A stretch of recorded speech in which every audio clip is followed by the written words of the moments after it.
Faly miarabantsika tsy irery avy indray tsy tia sabata maraina fa 13 volana jolay ity fifaliana ao anahitrany ihany koa ny mizaran-ten'Andriamanitra ho antsika amin'izao maraina izao.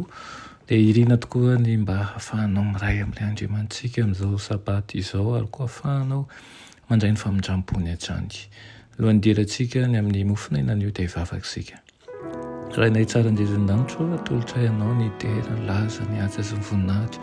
Misaotra anao izay satria nomenao zava-tsoa lehibe indray ary ny hahafahanay mitsahatra sy miray aminao mandritra an'izao andro izao. Irinay tokoa ny mba hahafahanao manavao anay na amin'ny fitondrantena na amin'ny heritreritra na amin'ny fo mihitsy aza mboary mba ho toanao tokoa izay.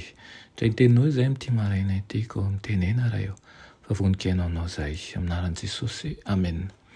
Lohatenin'ny mofinainantsika androany dia manao hoe lehibe sy kely mifanara-tsaina. Alaina amin'ny Samoela voalohany toko 7 andiny voalohany manao hoe ary Samoela zaza nanao fanompoam-pivavahana tamin'i Jehovah teo anatrihan'ny Ely.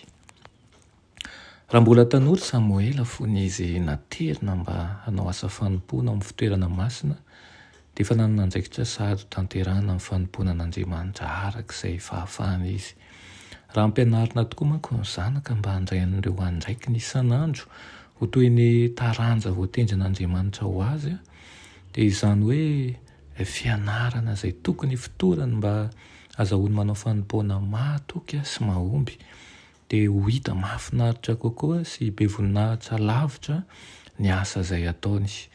Ny fanatotosana ny adidy rehetra toy ny hoe any tompo dia mahatonga ny asa ambany indrindra ho feno fahatsarana ary mampifandray ny mpiasa eto an-tany amin'ireo voary masina izay manao ny sitrapon'Andriamanitra any an-danitra.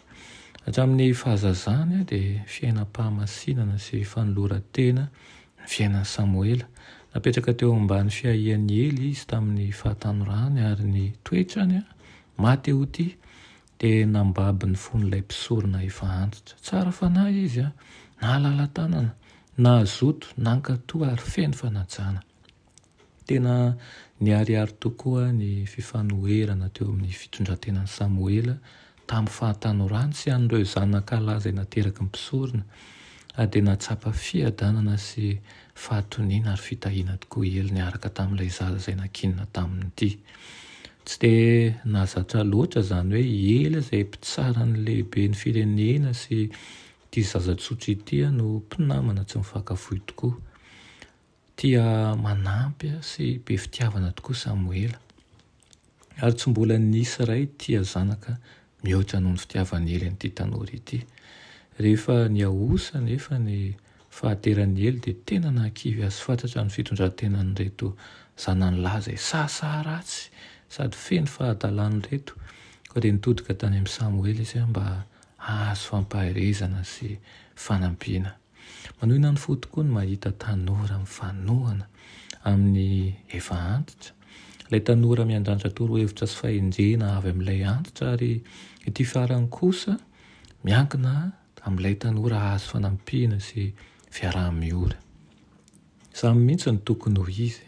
Tian'Andriamanitra raha ny tanora no manana toetra tsara toy izany mba ahitany fifaliana amin'ny fanamanana an'ireo izay ny toerana izay efa feno voly fotsy mba hahatonga azy ireo tafaray amin'ny fatoram-pitiavana feno fitsinjovan'ireo izay efa toy ny hazo amoron-tevana tokoa.